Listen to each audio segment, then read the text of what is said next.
ಕೀರ್ತನೆ 100ನೇ ಅಧ್ಯಾಯ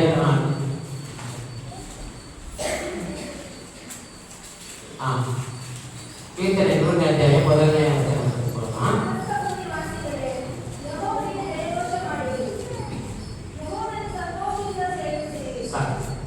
ಸಮಸ್ತ ಭೂನಿವಾಸಿಗಳೇ ಯೆಹೋವನ ಜಯಘೋಷ ಮಾಡಿ. ಇದು ಯಾರಿಗೆ ಬರೆಯಲ್ಪಟ್ಟಿದೆ ಅಂದ್ರೆ ಲೋಕವನ್ನ ಇಸ್ರಾಯೇಲ್ ಜನರನ್ನು ಆರಾಧಿಸಬೇಕೆಂದು ಪ್ರಬೋಧನೆ. ಹಾಲೆಲೂಯಾ. ಈ ಲೋಕವನ್ನು ನಾನು ಉಂಟು ಮಾಡಿದ್ದೇನೆ, ನೀವೆಲ್ಲರೂ ಸೇರಿ ನನ್ನನ್ನು ಆರಾಧಿಸಬೇಕು, ನನ್ನ ಮಹಿಮೆ ಪಡಿಸಬೇಕು ಅಂತ ದೇವರು ಈ ಲೋಕವನ್ನ, ಈ ಮನುಷ್ಯ ಕುಲವನ್ನೇ ದೇವರು ಸೃಷ್ಟಿ ಮಾಡಿ ಉಂಟು ಮಾಡಿದ್ದಾರೆ. ಅದರಲ್ಲಿ ಎಷ್ಟೋ ಜನರ ಈ 11ನೇ ಅಧ್ಯಾಯ ನೋಡುವಾಗ ಈ ಕಾಲ್ಮಾರು ಮಾಡಿದಾಗ ಎಲ್ಲ ಭಾಷೆಗೆ ತಕ್ಕಂತೆ ವೇಷಕ್ಕೆ ತಕ್ಕಂತೆ ದೇವರುಗಳನ್ನ ಮಾಡಿಕೊಂಡು ಎಲ್ಲ ಜನಗಳು ಬೇರ್ಪಟ್ಟು ಬೇರೆ ಬೇರೆ ಆಗಿದ್ದಾರೆ. ಇದರಲ್ಲಿ ದೇವರ ವಾಕ್ಯವನ್ನು ಅನುಸರಿಸಿ ನಡೆಸಿದ್ದವರು ಭಾಗ್ಯವಂತರು. ಯಾರು? ಇಲ್ಲಿ ನಾವು ಕೂತಿರೋದು ನೋಡಿ. ಈಗ ಇಲ್ಲಿ ಲೋಕಕ್ಕೆ ದೇವರು ಕರೆದಿದ್ದಾರೆ ಎಂಬುದಾಗಿ ಸೂಚಕ ಕಾರ್ಯಗಳ ಇದನ್ನ ದೇವರಿ ಲೋಕವನ್ನು ಕರೆದಾಗ ಎಷ್ಟು ಜನ ಬಂದರು, ಆ ಬಂದವರನ್ನ ಬಿಟ್ಬಿಟ್ಟು ಬಾಕಿಯವರಿಗೆ ಮಾತೃಪಡಿಸುವಂತೆ ತೋರಿಸಿ. ಯಾಕಂದ್ರೆ ಲೋಕದ ಗಂಟೆಗಳೇ ಹೋಗಿ ಜಗತ್ತೆಲ್ಲ ಶುಭವರ್ತಮಾನ ಅಂದ್ರೆ ಸುವಾರ್ತೆಯನ್ನು ಸಾರಿ ನಮ್ಮಿವರಿಗೆ ದೀಕ್ಷಾ ಸ್ನಾನ ಮಾಡಿಸಿರಿ. ಆದ್ಯ ನಮ್ಮಲ್ಲಿವರಿಗೆ ನೀವೇನು ತಲೆಗೆಡಿಸಬೇಡಿ. ನಿಮ್ಮ ಕೆಲಸ ಏನು? ಈಗ ಒಂದು ಪ್ರಾಣಿಗಳಿಗೆ ಒಂದು ನೀರಿನ ಜಾಗವನ್ನು ತೋರಿಸುವುದು ನಮ್ಮ ಕೆಲಸವಾಗಿದೆ. ಆದ್ಯ ಕರ್ಕೊಂಡೋಗಿ ಮುಗಿಸ್ಲಿಕ್ಕೆ ಆಗುದಿಲ್ಲ. ಯಾಕಂದ್ರೆ ಒಂದು ಕುದುರೆನ ಒಂದು ನೀರನ್ನು ಗೆರೆಯನ್ನ ತೋರಿಸಬಹುದು, ಅದನ್ನ ಕರ್ಕೊಂಡೋಗಿ ಕೂಡಿಸ್ಲಿಕ್ಕೆ ಸಾಧ್ಯವಿಲ್ಲ. ಹಾಗೆ ಸುವಾರ್ತೆಯ ಒಂದು ದೇವರ ಒಂದು ಬಲಸ್ವರೂಪವಾದ ಒಂದು ಭಯಂಕರವಾದ ಶಕ್ತಿಯಾಗಿದೆ. ಅದನ್ನ ನಾವು ಒಬ್ಬರಿಗಾದ್ರೆ ನಮ್ಮ ಆಲೋಚನೆ ಹೇಗಿರ್ಬೇಕು ಅಂದ್ರೆ ಕೆಲವೊಂದು ಸಮಯದಲ್ಲಿ ಸುವಾರ್ತೆ ಸಾರ್ಬೇಕಾದ್ರೆ ಅಲ್ಲಿ ಜನಗಳ ಪರಿಸ್ಥಿತಿಗಳಿಗೆ ನೋಡಿ ನಾವು ಹೇಳ್ಬೇಕಾಗ್ತದೆ. ನಾವು ಸುಮ್ಮನೆ ಹೋಗಿ ತುಂಬಾ ಜನ ಆ ರೀತಿಯಾಗಿ ಕೆಲವೊಮ್ಮೆ ಮಾಡಿದ್ರೆ ಬಟ್ ಅದು ಬೇಡ. ನಾವು ಹೇಳ್ತೇವೆ ದೇವರು ಸರ್ಪದಂತೆ ಜಾಣರಾಗಿರಿ, ಪಾರಿವಾಳದಂತೆ ನಿಷ್ಕಪಟರಾಗಿರಿ. ಕೆಲವು ವಿಷಯಗಳಲ್ಲಿ ಮೌನವಾಗಿರಿ, ಕೆಲವೊಂದು ವಿಷಯಗಳಲ್ಲಿ ಸುವಾರ್ತೆ ಸಾರಿ ನೀವು ಹೋಗಿ. ಯಾಕಂದ್ರೆ ಮೋಶೆಗೆ ದೇವರನ್ನ ಕೇಳ್ತಾರೆ, ಇಸ್ರಾಯೇಲ್ ನಾನು ಕರ್ಕೊಂಡು ಬರಕ್ಕೆ ಹೋಗಿ ಸ್ವಾಮಿ ನನ್ನಿಂದ ಆಗಿದೆ. ಅದಕ್ಕೆ ದೇವರ ಹೌದು ಮೋಶೆ, ನಿನ್ನಿಂದ ಹೋಗಿ ಮಾಡಲಿಕ್ಕೆ ಸಾಧ್ಯವಿಲ್ಲ, ಆದರೆ ನಿನ್ನ ಸಂಕಟ ನಾನಿರ್ತೇನೆ. ನನ್ನ ಮಾತನ್ನು ತೆಗೆದುಕೊಂಡೋಗಿ ನೀನು ಫರೋಹನ ಹತ್ರ ಹೇಳು. ಹಾಲೆಲೂಯಾ. ಆ ಫರೋಹನ ಹತ್ರ ಹೇಳಿದಾಗ ಅವನ್ನ ಬಿಡುಗಡೆ ಮಾಡ್ತಾರೆ, ತಕ್ಕಿನ ಮನಸ್ಸುಗಳನ್ನ ಮಾಡ್ತಾರೆ. ಅದಕ್ಕಾಗಿ ಆ ರೀತಿಯಾಗಿ ದೇವರನ್ನ ಒಂದು ವಾಕ್ಯದಲ್ಲಿ ಕೇಳಿಸಿ ಇಲ್ಲಿ ತನಕ ಈ ಲೋಕದ ವೈಭವ ಜಟಾಟಗಳನ್ನು ತೋರಿಸಿ ಜನರನ್ನ ಮರಳು ಮಾಡಿಸುತ್ತ ದುರಾತ್ಮನ ಮಧ್ಯದಲ್ಲಿ ನಾವು ಇದನ್ನೆಲ್ಲ ತಿರಸ್ಕಾರ ಮಾಡಿ ನಾವೆಲ್ಲ ಬಂದು ದೇವರಿಗಾಗಿ ನಾವು ನಿಂತು ಕೂತ್ಕೊಂಡಿರೋಲ್ಲ ನಿಜವಾದ ಭಾಗ್ಯವಂತರು. ಹಾಲೆಲೂಯಾ. ಸಾಧಾರಣವಾದ ಜನರು 4 ದಿವಸ ಬರ್ತಾರೆ, 6 ದಿವಸ ಬರ್ತಾರೆ, ಈ 6 ತಿಂಗಳು ಬರ್ಬೋದು, ವರ್ಷ ಬರ್ಬೋದು, ಆಮೇಲೆ ಬರ್ತಾರೆ. ಅಯ್ಯೋ ಈ ಲೋಕವನ್ನು ನನ್ನ ಸೆಳೀತಾ ಇದೆ, ನಾನು ಲೋಕಕ್ಕೆ ಮತ್ತೆ ಹೋಗ್ಬೇಕು ಅಂದ್ರೆ ಅರ್ಥ ನಾನು ದೇವರ ವಾಕ್ಯವನ್ನು ತಿಳಿದಿದ್ದೇನೆ, ನನಗೆ ಆದಿ ಕಾಲದಿಂದ ಪ್ರಕಟಣೆವರೆಗೂ ವಾಕ್ಯ ವಚನ ಗೊತ್ತು. ಹಾಲೆಲೂಯಾ. ನಾನೆಲ್ಲ ಓದ್ತೀನಿ, ಈಗ MBBS ಓದ್ದಂಗೆ. MBBS ಓದಿದ್ರೆ ಮತ್ತೆ ಓದಂತ ಅವಶ್ಯಕತೆ ಇಲ್ಲ.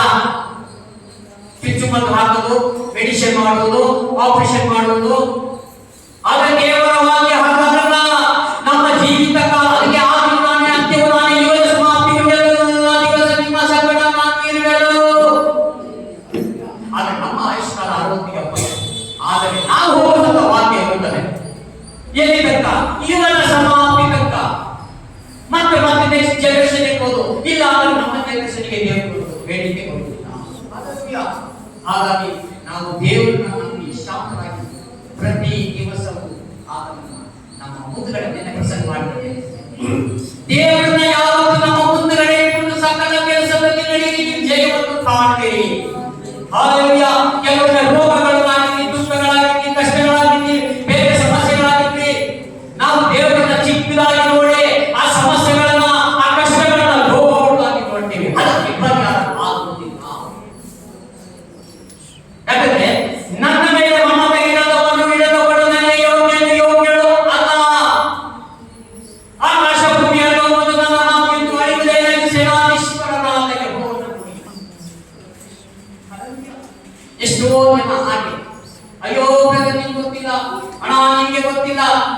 ನನ್ನ ಕಷ್ಟ ಎಷ್ಟು ದೊಡ್ಡದಿದೆ ಗೊತ್ತಾ, ನನ್ನ ರೋಗ ಎಂತ ನಿನಗೆ ಗೊತ್ತಾ.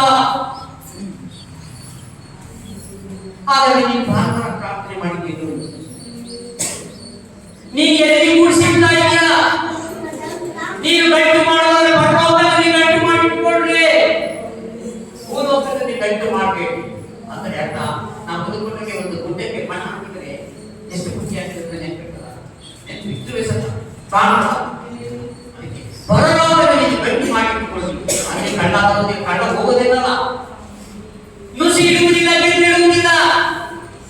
ಅಂತ ನಿಮ್ಮನ್ನ ಫ್ರೀಯಾಗಿ ಕರೆದಿದ್ದೇನೆ.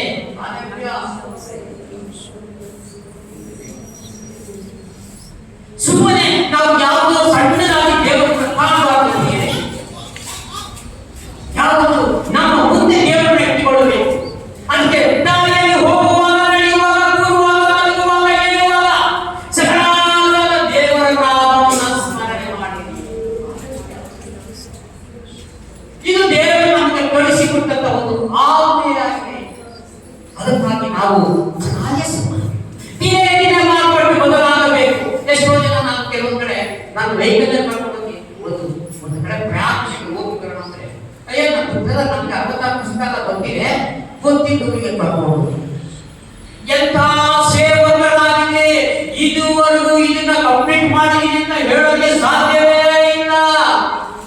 ಇವತ್ತು ನುಡಿದಿನ ಮಾತುಗಳನ್ನು ನಾಳೆ ಬಂದು ಪ್ರೀತಿ ದೇವರು ನುಡಿಯುತ್ತಾರೆ. ಅವಾಗ ನಮಗೆ ಅಂತ್ಯ ಅಂತ ಹೇಳಲಿಕ್ಕೆ ಸಾಧ್ಯ? ನಮ್ಮ ಆಯುಷ್ಕಾಲ ಗತಿಸಿ ಹೋಗ್ತದೆ.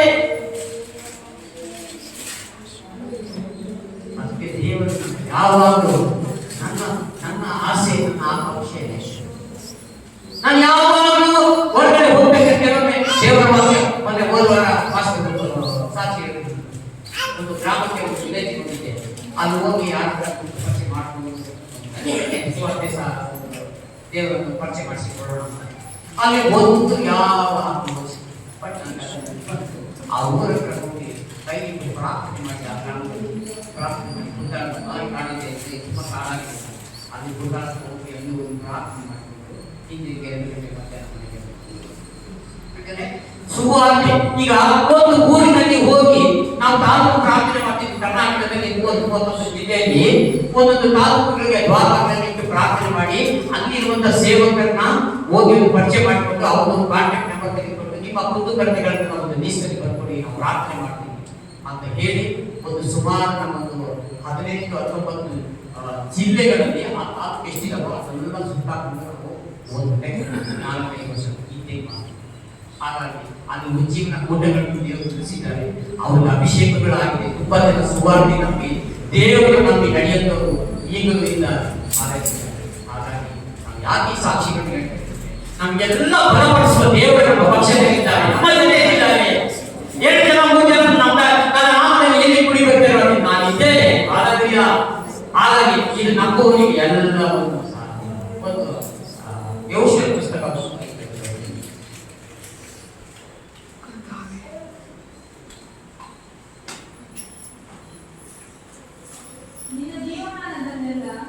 ಜೀವಮಾನದಲ್ಲ ಒಬ್ಬನು ನಿನ್ನ ಮುಂದೆ ನಿಲ್ಲನು. ನಾನು ಮೋಸಗಳಿದ್ದಾಗ ಇದು ಯಾರಿಗೆ ಹೇಳಲ್ಪಡ್ತದೆ ಅಂದ್ರೆ ಮೋಸ ನಂತರ ಯೆಹೋಶುವನಿಗೆ ಹೇಳಲ್ಪಟ್ಟಿದೆ. ದೇವರು ಹೇಳ್ತಾರೆ ನಿನ್ನ ಜೀವಮಾನದಲ್ಲ ನಿನ್ನ ಮುಂದೆ ಒಬ್ಬನು ನಿಲ್ಲನು. ನಾನು ಮೋಶೆಗೆ ಸಂಗಡ ಮೋಶೆಗೆ ಮಾಡಿದ್ರೆ ನಾನು ನಿನ್ನ ಮೋಶೆಗೆ ಸಂಗಡ ಇದ್ದ ಹಾಗೆ ನಿನ್ನ ಸಂಗಡವು ನಾನು ಇರುವೆನು. ಈಗ ನಿಮ್ಮನ್ನ ಕುರಿತು ನೋಡಿ, ನಿಮ್ಮ ಜೊತೆಗೆ ಯಾವ ರೀತಿ ದೇವರಿದ್ದಾರೋ ಅದೇ ರೀತಿ ನಿಮ್ಮ ಕುಟುಂಬದಲ್ಲಿ, ನಿಮ್ಮ ಮಕ್ಕಳಲ್ಲಿ, ನಿಮ್ಮ ಮನೆಯಲ್ಲಿ ಯಜಮಾನರಾಗಿರಲಿ ಎಲ್ಲರ ಸಂಗಡ ನಾನು ಇರುವೆನು. ನಮ್ಮ ಕೆಲಸ ಏನು? ದೇವರಲ್ಲಿ ನಂಬಿಕೆಯಿಂದ ಪ್ರಾರ್ಥನೆ ಮಾಡುವುದಾದರೆ ಖಂಡಿತ ಮೋಶೆ ಯೆಹೋಶುವನಿಗೆ ಮೋಶ ನಂತರ ಯೆಹೋಶುವನಿಗೆ ಹೇಳಿದ್ರು, ಯೆಹೋಶುವ ನಂತರ ನಮ್ಗೆಲ್ಲರೂ ದೇವರು ಹೇಳ್ತಾರೆ. ನಾವು ಜೀವ ಸ್ವರೂಪನಾದ ದೇವರನ್ನು ಆರಾಧಿಸ್ತಾ ಇದ್ದೇವೆ. ಮನುಷ್ಯ ಮಾತ್ರನೇ ಎಷ್ಟು ಮಾತನಾಡಲು ಆರಾಮಿನ ನೆಚ್ಚಬೇಡಿ. ಅವನ ಉಸಿರು ಹೋಗಲು ಮಣ್ಣಿಗೆ ಸೇರ್ತಾನೆ, ಅವನ ಸಂಕಲ್ಪಗಳ ಹೋದೆ ಹಾಳಾಗ್ತದೆ. ಆದಾಗ ಪ್ರತಿಯೊಂದು ಅವಕ್ಕೆ ಇದೆ. ಆದರೆ ದೇವರನ್ನು ನಂಬಿ ನಡೆಯುತ್ತವರಿಗೆ ಪರಲೋಕದಲ್ಲಿ ಇರ್ತದೆ ಪ್ರವೇಶ. ಸಾಧಾರಣವಾದ ದೇವರು ನಾವು ಸೇರಿಕೊಳ್ಳೋಣ. ಜೀವ ಸ್ವರೂಪನಾದ ದೇವರು ಕ್ಷಣ ಕ್ಷಣಕ್ಕೂ ಒಂದೊಂದು ನಿಮಿಷ ಹೇಗೆ ನಮಗೆ ಒಂದೊಂದು ಸೆಕೆಂಡಿಗೆ ನಮಗೆ ಹೃದಯ ಬಡಿತದೋ ಅದೇ ರೀತಿಯಾಗಿ ದೇವರ ವಾಕ್ಯವನ್ನು ಸಹ ನಮಗೆ ದೇವರ ನಮಗೆ ಆ ವಾಕ್ಯವನ್ನು ಕಳಿಸ್ತಾರೆ. ನಾವೇನು ನಾವು ನನ್ನ ಪರಿಚಯ ಮಾಡಿಕೊಳ್ಳೋದಾದ್ರೆ ನನಗೆ ಯಾವ ಬೈಬಲ್ ಗೊತ್ತಿಲ್ಲ, ಯಾವ ವಾಕ್ಯ ಗೊತ್ತಿಲ್ಲ, ಏನು ಗೊತ್ತಿಲ್ಲ. ನಾನು ಯಾವ ಎರಡು ಬೈಬಲ್ ಕಾಣಕ್ಕೆ ಹೋದ್ದು ನಾನು ದೇವರ ವಾಕ್ಯ ಸ್ವಾಮಿ ಪೇಪರ್ಗಳಿಗೆ ಸ್ವಾಮಿ ವಾಕ್ಯ ಬಂದಿಲ್ಲ, ಒಂದು ಪೇಪರ್ ಅದೇ ರೀತಿಯಾಗಿ ಸ್ವಾಮಿ ನಾನು ದೇವರಲ್ಲಿ ನನಗೆ ಬೆಳಿಬೇಕಪ್ಪ ದೇವರೇ ಎಂಬುದಾಗಿ ನಾನು 2001ರಲ್ಲಿ ದೇವರ ಕಡೆ ಬಂದೆ. ಆದರೆ ಎಲ್ಲ ಕಡೆ ವಿಶ್ವಾಸಿಯಾಗಿ ನಾನು ಬಂದೆ. ಆದರೆ ದೇವರ ನನಗೆ ಈ ಸಭೆಯಲ್ಲಿ ಇದು ಮನುಷ್ಯರ ಕಲ್ಪನೆಗಳಲ್ಲ, ಇದು ದೇವರ ಯೋಚನೆಗಳಾಗಿದೆ ಅಂತ ಹೇಳಿ ನೀವು ಇಲ್ಲಿ ತನಕ ಎಲ್ಲ ಬೋಧಕರಾಗಬೇಕಿತ್ತು. ಎಲ್ಲವೂ ಸೇವೆ ಮಾಡಬಹುದು. ವಾಕ್ಯ ತಿಳಿದುಕೊಂಡ ಈಗ ನೀವು ವಾಕ್ಯ ತಿಳಿದುಕೊಂಡ ಮೇಲೆ ನಾವು ದೇವರಿಗೂ ಈ ಲೋಕದಲ್ಲಿ ಇದನ್ನೆಷ್ಟು ಜನ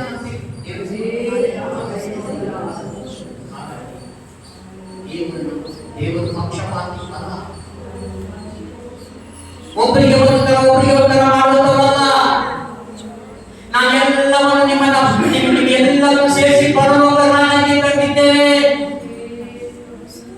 ನಿಮ್ಮ ಕೆಲಸ ಇಷ್ಟೇ, ನಾನು ಹೇಳಿದ ರೀತಿ ಭೂಮಿ ಮೇಲೆ ಬದುಕಿರಿ. ನಾನು ಪರಲೋಕ ಮಾರ್ಗ ಹೋಗಲಿಕ್ಕೆ ನಮಗೆ ಕೊಟ್ಟಿದ್ದಾರೆ ಗ್ರಂಥ. ಈಗ ಸಣ್ಣ ಸಣ್ಣ ಮಕ್ಕಳು ಶಾಲೆಗೆ ಕಾಲೇಜಿಗೆ ಹೋಗ್ಬೇಕಾದ್ರೆ ಬೇರೆ ಕೈಗೆ ಹೋಗಿದಾರೋ ಪೆನ್ನು ಪೇಪರ್ ಪುಸ್ತಕಗಳನ್ನು ಇಟ್ಟುಕೊಂಡ್ರೆ ಮಾತ್ರವೇ ಅವರು ಎಜುಕೇಶನ್ ಅಲ್ಲಿ ಮುಂದೆ ಬರಲಿಕ್ಕೆ ಸಾಧ್ಯ. ಎಲ್ಲ ಒಂದು ವಿದ್ಯಾವಂತರು ಒಂದೊಂದು ಒಳ್ಳೊಳ್ಳೆ ಪೋಸ್ಟ್ ಅಲ್ಲಿ ಇರುವಂತವರು ಬೇರೆ ಕೈಗೆ ಹೋಗಿದಾರೋ ಅದಕ್ಕೆ ದೇವರ ವಾಕ್ಯ ಪ್ರತಿ ಸಮಯದಲ್ಲೂ ನೀವು ಗ್ರಂಥವನ್ನು ಇಟ್ಟುಕೊಂಡು ಓದಿ ನಿಮಗೆ ಗೊತ್ತಿಲ್ಲ ರಹಸ್ಯವಾದ ಪುರಾಣವನ್ನು ನಾನು ನಿಮಗೆ ಗೋಚರ ಮಾಡ್ತೇನೆ, ನಿಮಗೆ ನಾನು ತಿಳಿಸಿಕೊಡ್ತೇನೆ. ಎರಡು ವಾಕ್ಯ ಒಂದು ವಾಕ್ಯ ಒಂದು ಅಧ್ಯಾಯ ಓದ್ತೀನಿ ದೇವರೇ ನೀವು ಇದು ಏನ್ ಸ್ವಾಮಿ ನನಗೆ ಅರ್ಥ ಆಗ್ತಾ ಒಂದೊಂದು ವಾಕ್ಯಗಳನ್ನು ಧ್ಯಾನ ಮಾಡುವಾಗ ದೇವರು ನಮಗೆ ತಿಳಿಸಿಕೊಡ್ತಾರೆ. ಮಗನೇ ಈ ರೀತಿಯಾಗಿ ಇದು ಇಂಥವರಿಗೆ ಬರ್ತಿದ್ದೀನಿ, ಇದು ಇಂಥವರಿಗೆ ಬರ್ತಿದ್ದೇನೆ. ಆ ಕಾಲದಲ್ಲಿ ಬರ್ತಿರುವಂತರು ಅವರಿಗೆ ಸಹಾಯ ಮಾಡಿದಂತ ದೇವರು ನಾನೆಂದು ಮಾಡಬಟ್ಟಿಲ್ಲ. ಅದೇ ದೇವರು ಇವತ್ತು ನಿಮ್ಮ ಸಂಗಡ ಇದ್ದೇನೆ. ನಿಮ್ಮ ಸಂಗಡ ಸಂಗಡ ಸಂತೆಯಲ್ಲಿ ನಿಮ್ಮನ್ನು ನಡೆಸ್ತೇನೆ. ಪರಲೋಕದಲ್ಲಿ ತಂದೆಯ ಮನೆಗೆ ಕೂಡ ನಾನು ಸಿದ್ಧ ಮಾಡಿದ್ದೇನೆ, ಪುನಃ ಬಂದು ನಿಮ್ಮನ್ನು ಕರ್ಕೊಂಡು ಹೋಗ್ತೇನೆ. ಅಲ್ಲಿ ತನಕ ನೀವು ಎಚ್ಚರಿಕೆಯಿಂದ ನಿಮ್ಮನ್ನು ನೀವು ಕಾಪಾಡಿಕೊಳ್ಳಿ. ಅದಕ್ಕೆ ದೇವರ ನಮ್ಮ ಒಳಗೆ ಬಿಟ್ಟು ಹೋಗಿದ್ದಾರೆ ಎಲ್ಲ ವಿಷಯಗಳು. ದೇವರ ಮಕ್ಕಳು ಏನೋ ಸಣ್ಣದೊಂದು ತಪ್ಪು ಮಾಡಿಕೊಂಡ್ರೆ ದೇವರನ್ನು ತಪ್ಪಿಸ್ತಾರೆ. ಅದು ನನಗೆ ಗೊತ್ತಾಗಿ ಎಷ್ಟೋ ಸಲ ಒಂದು ಮಾತಿನ ಏನು ಮಾತಾಡ್ತಾರೆ, ಒಂದು ಮಾತು ಮೌನವಾಗಿ ಸುದ್ದಿಬೇಡ ನೀನು. ಯಾಕಂದ್ರೆ ಆತನ ಶಬ್ದಕ್ಕೆ ಕಿವಿಗೊಡುವಂತರು ಎಷ್ಟೋ ಧನ್ಯರು ನಮಗೆ ಭಾಗ್ಯವಂತರಾಗಿದೆ. ಅವಾಗಲೇ ನಮ್ಮನ್ನ ಶುದ್ಧಿ ಮಾಡಿ ಮಾಡಿ ಮಾಡಿ ಮಾಡಿ ಈಗ ಒಂದು ಬಂಗಾರ ಹೇಗೆ ಆ ಡೈರೆಕ್ಟ್ ಆಗಿ ನಾವು ಇದರಿಂದ ತೆಗೆದುಕೊಂಡಾಗ ಬೆಟ್ಟ ಗುಡ್ಡದಲ್ಲಿ ಸಿಗ್ತಾರಲ್ಲ, ಅದು ತೆಗೆದುಕೊಂಡು ಡೈರೆಕ್ಟ್ ನಾವು ಗೋಲ್ಡಲ್ಲಿ ಇಡಲಿಲ್ಲ. ಅದನ್ನ ಶುದ್ಧಿ ಮಾಡಿ ಅದಕ್ಕೆ ಬೇರೆ ಬೇರೆ ಮಿಕ್ಸ್ ಮಾಡಿದ್ರೆ ಮಾತ್ರ ಒಂದು ವ್ಯಾಲ್ಯೂಯೇಷನ್. ಸ್ಟಾರ್ಟಿಂಗ್ ಅಲ್ಲಿ ಬಂದಾಗ ಬಿಲ್ಡಿಂಗ್ ಬಂದಾಗ ಈ ರೀತಿಯಾಗಿ ಇದ್ದವಾ ವಾರ ಆಲಯಕ್ಕೆ ಪ್ರಾರ್ಥನೆ ಕೇಳಿ ವಾಕ್ಯವನ್ನು ಕೇಳಿ ಆಶೀರ್ವಾದವನ್ನು ತೆಗೆದುಕೊಂಡು ಸೇವೆಗಳನ್ನು ಪ್ರೇ ಮಾಡಿಸಿಕೊಂಡು ಇದೇ ರೀತಿಯಾಗಿ ದೇವರು ನಮ್ಮನ್ನು ನಡೆಸ್ತಾ ಬಂದು ಅನೇಕ ಜನರಿಗೆ ನೀವು ವಾಕ್ಯವನ್ನು ತಿಳಿಸುವಂತವರಾಗಿದ್ದೀರಿ. ಹಾಲೆಲೂಯಾ. ಮಕ್ಕಳು ಹೇಗೆ ಸಣ್ಣದಾದ ನಾವು ಇಂಗ್ಲಿಷನ್ನು ಬೆಳೆದು ಒಂದು ವಿದ್ಯಾವಂತರಾಗಿ ಬುದ್ಧಿವಂತರಾಗಿ ಜ್ಞಾನವಂತರಾಗಿ ಒಂದು ಕೆಲಸ ಕಾರ್ಯಗಳಲ್ಲಿ ಒಂದು ಉನ್ನತ ಪೋಸ್ಟ್ ತೆಗೆದುಕೊಳ್ತಾರೋ ಅದು ಈ ಲೋಕಕ್ಕೆ ಸೀಮಿತ. ಇಲ್ಲಿ ಕುತ್ಕೊಂಡಿರೋದು ಈ ಲೋಕದ ವಿಷಯಗಳನ್ನ ನೀವು ಮಾತಾಡ್ತಾ ಇರೋದು, ಕೇಳ್ತಾ ಇರೋದು, ನಡೀತಾ ಇರೋದು ಪರಲೋಕಕ್ಕೆ ಸೇರುವಂತ ಮಾತು ವಾಕ್ಯವಾಗಿದೆ. ಇದು ಸಾಧ್ಯ ದೇವರು ನಡೆಸೋದಾಗಿದೆ. ಅದಕ್ಕಾಗಿ ನಾನು ನಿಮ್ಮನ್ನು ಕರೆದಿದ್ದೇನೆ, ಮತ್ತಾವುದಕ್ಕೂ ನಿಮ್ಮನ್ನ ಕರೆದಿಲ್ಲ. ಅದಕ್ಕೆ ಆದ ರಾಜ್ಯಕ್ಕಾಗಿ ನೀತಿಗಾಗಿ ಎಲ್ಲವನ್ನು ನಿಮ್ಮನ್ನ ಹಿಂಬಾಲಿಸುವುದು. ನಾವು ಕೆಲವನ್ನ ಅದನ್ನ ಬಿಟ್ಟು ಬೇರೆ ಏನೋ ಇಲ್ಲ, ಅದನ್ನ ಬಿಟ್ಟು ನಾನು ಕೆಲಸ ಮಾಡಿಕೊಂಡು ಪ್ರಾರ್ಥನೆ ನಡೆಸಕ್ಕೆ ತುಂಬಾ ಕಷ್ಟ ಆಗ್ತದೆ. ದೇವರ ಮೊರೆ ಸ್ವಾಮಿ, ನಾನು 43 ವರ್ಷಗಳ ಕೆಲಸ ಮಾಡಿದೆ, ಗುಡ್ಡಕ್ಕೆ ಮಣ್ಣುವರೆ ಕೆಲಸ ಮಾಡಿದೆ, ನನ್ನ ಏನು ಇಲ್ಲಪ್ಪ. ಆ ದುಡಿದಿದ್ದು ತಂದಿದ್ದು ತಿಂದಿದ್ದು ಬೆರಿಷ್ಟೇ ಆಗಿದೆ, ನನ್ನ ಹತ್ರ ಏನಿಲ್ಲ ಸ್ವಾಮಿ. ನೀನು ಆ ಕೆಲಸ ಮಾಡೋದಕ್ಕಿಂತ ನಿನ್ನ ಜೊತೆ ಇರೋದು ಉತ್ತಮ. ನನ್ನ ಕೆಲಸ ಬಿಡಿಸಿ ತುಂಬಾ ಸ್ಟ್ರೈನ್ ಆಗ್ತಿದೆ. ಪ್ರಾಯ 28 ವರ್ಷ ಆಯ್ತು, 28 ವರ್ಷ ಕಾಲ ಸರ್ಕಾರಿ 60 ವರ್ಷ ರಿಟೈರ್ಮೆಂಟ್ ಕೊಡುತ್ತೆ. ನಮ್ದು 86 ಮಾಡ್ತಾನೆ ಇರುವಂತದ್ದು. ಯಾಕಂದ್ರೆ ಪ್ರೈವೇಟ್ ಅಲ್ಲಿ ಯಾವ ಆಪ್ಷನ್ ಇಲ್ಲ, ನಿಮ್ಗೆ ರಿಟೈರ್ಮೆಂಟ್ ಇಲ್ಲ. ನಿನಗೆ ಬೇಕಾ ಕೆಲಸ, ದುಡಿಮೆ ಬೇಕಾದ್ರೆ ಕೆಲಸಕ್ಕೆ ಹೋಗು, ಏನಾದ್ರೂ ಇಲ್ಲ. ಸರ್ಕಾರದಲ್ಲಿ ಸರ್ಕಾರ ಉದ್ಯೋಗ ಮಾಡ್ಬೇಕಾದ್ರೆ ಶಾಂತಿ ಹಾಕಿ ಇದೆಲ್ಲ ಹಾಕಿ ನಿಮ್ಗಿರೋ ಅಮೌಂಟ್ ಏನೋ ಒಂದೊಂದು ಕೊಡುತ್ತೆ. ಜೀವನ ಅಂದ್ರೆ ನಿಮ್ಮ ಲೈಫ್ ಊಟ ಪ್ರತಿಯೊಂದು ಬೇಕಲ್ಲ. ನನ್ನ ಕೆಲಸ ಬಿಡಿಸಿದ್ರು, ನನ್ನ ಸ್ವಂತ ಇನ್ಕಮಿಂಗ್ ಏನಿಲ್ಲ ಆದ್ಮೇಲೆ ದೇವರು ತನ್ನ ವಾಕ್ಯದಲ್ಲಿ ಪ್ರಾರ್ಥನೆ ಬೆಳೆಸ್ತಾನೆ. ಪ್ರತಿ ದಿವಸ ಮನೆಗೆ ಪ್ರಾರ್ಥನೆ ಕೂಟಗಳನ್ನು ನಡೆಸಿ ಹೀಗೆ ಮುಂದಿನ ಜೀವನ ಹೋಗ್ತಾ ಇದೆ. ಅನೇಕ ಜನರಿಗೆ ದೇವರ ವಾಕ್ಯವನ್ನು ವಾಟ್ಸಪ್ ಮುಖಾಂತರ ಕಳಿಸ್ತಾ ಇದ್ದೇನೆ. ಆ ಕೆಲವೊಮ್ಮೆ ಸುವಾರ್ತೆ ಡೈರೆಕ್ಟ್ ಸಾರ್ತಾ ಇದ್ದೇನೆ, ಕೆಲವೊಮ್ಮೆ ಮನೆಯಲ್ಲಿ ಪ್ರಾರ್ಥನೆ ಮಾಡಿಕೊಳ್ತೇವೆ, ವಾಕ್ಯಗಳು ಕೇಳ್ತೇವೆ. ದೇವರಲ್ಲಿ ಬೆಳೆಯಕ್ಕೆ ಆಸಕ್ತಿ ಇರುವಂತವರು ನಿಜವಾಗಲೂ ಅವರಿಗೆ ಹೇಳೋದಲ್ಲ, ಅವ್ರ ತಾಲೂಕಿನ ಅವ್ರ ವ್ಯತ್ಯಾಸಗಳನ್ನ ದೇವರಿಗೆ ಮಾಡ್ತಾರೆ. ಅದೆಲ್ಲ ನಿಮಗೆ ಸಹೋದರ ಸಹೋದರಿಗೆಲ್ಲ ಅನುಭವ ಇದೆ ಅಂತ ನಾನು ನೆನೆಸ್ತೇನೆ. ಲೋಕಕ್ಕೆ ನಾವು ಇದ್ದೇವೆ, ಆದರೆ ನಮ್ಮ ದರ್ಶನವಾಗಿ ಎಲ್ಲಿರಬೇಕು? ನಮ್ಮ ದರ್ಶನ ಯಾವಾಗಬೇಕು? ನಮ್ಮ ದರ್ಶನ ಬರುವುದಕ್ಕೆ ಒಂದು ಗುರಿ ಇರಬೇಕು. ಯಾವುದು ನಾನು ಓದು ಮುಗಿತು, ನಂದು 66 ಪುಸ್ತಕ ನನಗೆ ಬಾಯ್ಪಾಠ ಆಗಿದೆ ಇಲ್ಲ. ದೇವರಂತವರಿಗೆ ಆಪ್ಷನ್ ಇಲ್ಲ. ಓದಿದ ಮಾತ್ರಕ್ಕೆ, ವಾಕ್ಯ ಓದಿದ ಮಾತ್ರಕ್ಕೆ ದೇವರ ಮತ ಬರೆಸುವಂತೆ ಹೇಳಿ ಅದೇ 21 ವರ್ಷ ಹೇಳ್ತದೆ. ನಿನ್ನ ಗುರುತು ನಾನು ಕಾಣೆನು, ಧರ್ಮವನ್ನು ಮೀರಿ ನಡೆಯುವವರೇ ನನ್ನಿಂದ ತೊಲಗಿ ಹೋಗಿ ಎಂದು ಜನರ ಮುಂದೆ, ಅಂದ್ರೆ ನ್ಯಾಯ ವಿಚಾರಣೆಯಲ್ಲಿ ಲೋಕಕ್ಕೆ ಸೇರಿ ಬರುವಂತ ಮಧ್ಯದಲ್ಲಿ ದೇವರು ಹೇಳುವಂತ ಮಾತಾಗಿದೆ. ಪರಲೋಕದ ತಂದೆಯನ್ನು ಚಿತ್ತವನ್ನು, ಪರಲೋಕದ ತಂದೆಯ ಚಿತ್ತವನ್ನು ನೀವು ಮಾಡಿದ್ದೀರೋ ಅದು ಇದೆ. ಮತ ಕಳಿಸುವಂತ 25 ವಚನದಿಂದ 40 ತನಕ ಇದೆ. ಗುರಿಗಳನ್ನ ಬೇರೆ ಬೇರೆ ಮಾಡ್ತೇನೆ. ಬಲಗಡೆ ಇರುವಂತ ಗುರಿಗಳೇ ಪರಿಶುದ್ಧವಾದ ದೇವರು ಮಾಡಿರುವಂತ ಒಂದು ಪರಲೋಕ ರಾಜ್ಯದಲ್ಲಿ ಸೇರಿಕೊಳ್ಳಿ. ಹಾಗಾಗಿ ಸಮಯ ದೇವರನ್ನು ಯಾವತ್ತು ಮೋಶೆ ಸಂಗಡ ಇದ್ದಾನೆ, ನಿಮ್ಮ ಸಂಗಡ ಇರ್ತೇನೆ ಅಂತಂದ್ರೆ ಅದು ಹಿಂದೆ ದೊಡ್ಡ ಸಬ್ಜೆಕ್ಟ್ ಇದೆ. ಅದು ದೊಡ್ಡ ಸಬ್ಜೆಕ್ಟ್ ಇದೆ.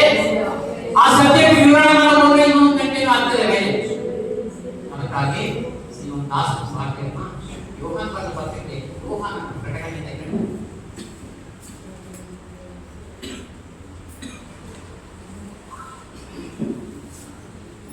ಯೋಹಾನ ಬರೆದ ಮೊದಲನೇ ಪತ್ರಿಕೆ 8ನೇ ಅಧ್ಯಾಯ 1ನೇ ವಚನ ಓದ್ತೀವಿ.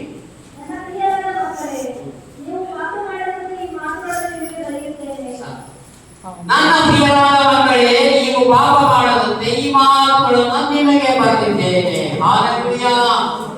ಇದು ದೇವರ ವಾಕ್ಯ ಸ್ಪಷ್ಟವಾಗಿ ಹೇಳ್ತದೆ. ಇಲ್ಲಿ ತನಕ ನೀವು ಜ್ಞಾನ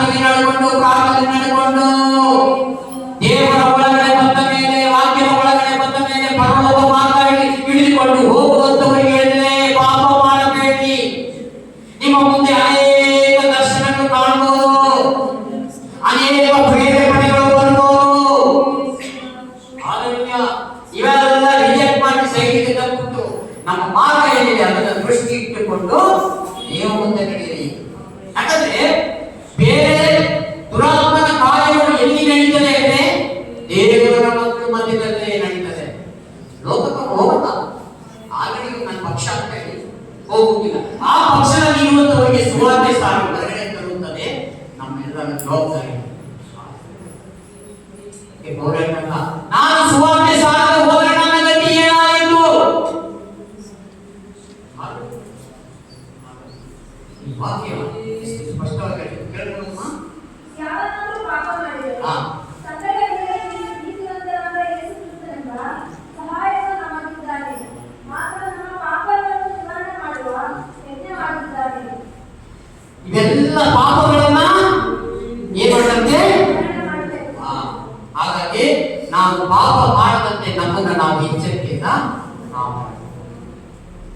ಆತರ ಪ್ರೇರೇಪಣೆ ಬಂದಾಗ ನಾವು ಏನ್ ಮಾಡಬೇಕು? ಪ್ರಾರ್ಥನೆ ಮಾಡಬೇಕು. ದೇವರೇ, ಈ ತರ ಒಂದು ಆಲೋಚನೆ ಬರ್ತಾ ಇದೆ, ಈ ತರ ಒಂದು ಆಲೋಚನೆ ಯಾರಿಂದ ಬರ್ತಾ ಇದೆ?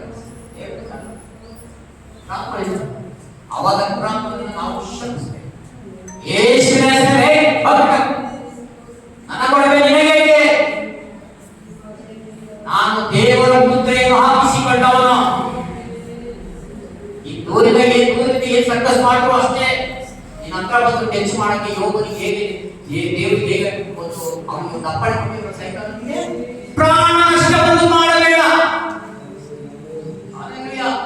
ಆ ರೀತಿಯಾಗಿ ದೇವರು ತನ್ನ ಮಕ್ಕಳಿಗೆ ಒಂದು ಭದ್ರಕೋಟೆಯನ್ನು ಕೋಳಿ ತನ್ನ ಮರಿಗಳನ್ನ ಹೇಗೆ ಆ ರೆಕ್ಕೆ ಅಡಿಗೆ ಮುಚ್ಚುಮರೆ ಮಾಡುವುದು, ಅದೇ ರೀತಿಯಾಗಿ ಇವತ್ತು ನಾವೆಲ್ಲ ಒಂದು ಸೇಮ್ ಸಮುದಾಯ ಅಂದರೆ ಒಂದು ನೋಹನ ನಾವೆಯಲ್ಲಿ ಸೇರಿಕೊಂಡ ರೀತಿ.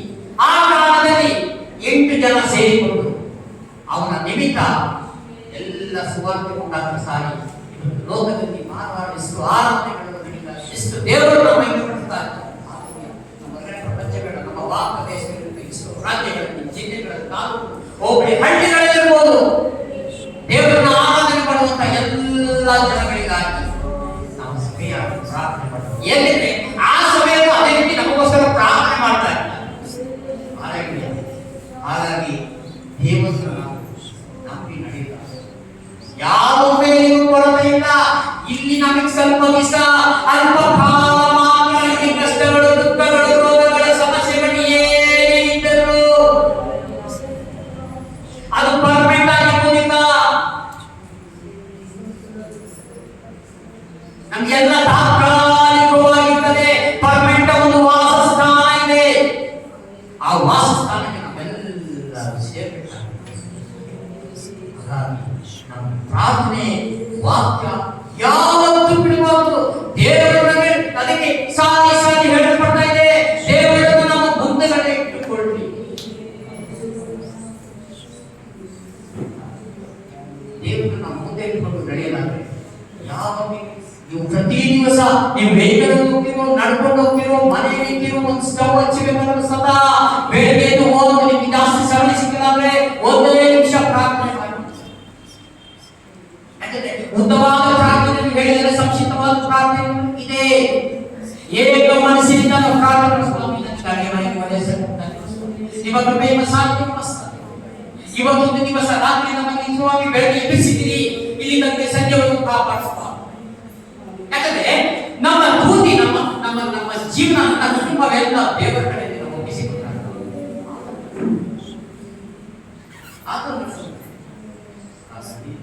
ಸಮಯ ಅದಕ್ಕಾಗಿ ಈ ಕೊಟ್ಟಿರೋ ಸಂದೇಶ ಇದೆ. ಇದು ದೇವರ ನಾವು ಮಾತನಾಡಿರುವ ವಾಕ್ಯಗಳಷ್ಟೇ. ಲಾಸ್ಟಿಗೆ ನಾನು ಎಲ್ಲೋ ಸ್ಟಾರ್ಟ್ ಮಾಡ್ತೀನಿ, ಹೋಗುವಾಗ ಪ್ರಕಟಣೆ ಕೆಲವೊಮ್ಮೆ ದೇವರ ಪ್ರಶ್ನೆ ಮಾಡಿದಾಗ ಈಗ ಕೊಟ್ಟಿರೋ ವಾಕ್ಯವನ್ನು ಏನು ಮಾಡಿದ್ದೀವಿ, ನಾಳೆ ದೇವರ ಚಿತ್ತವಾಗಿ ನಾಳೆ ಕಂಟಿನ್ಯೂ ಮಾಡುವಂತ ಕೊಟ್ಟಂತ ಸಂದೇಶಕ್ಕಾಗಿ ದೇವರಿಂದ ಆಶೀರ್ವದಿಸಿ.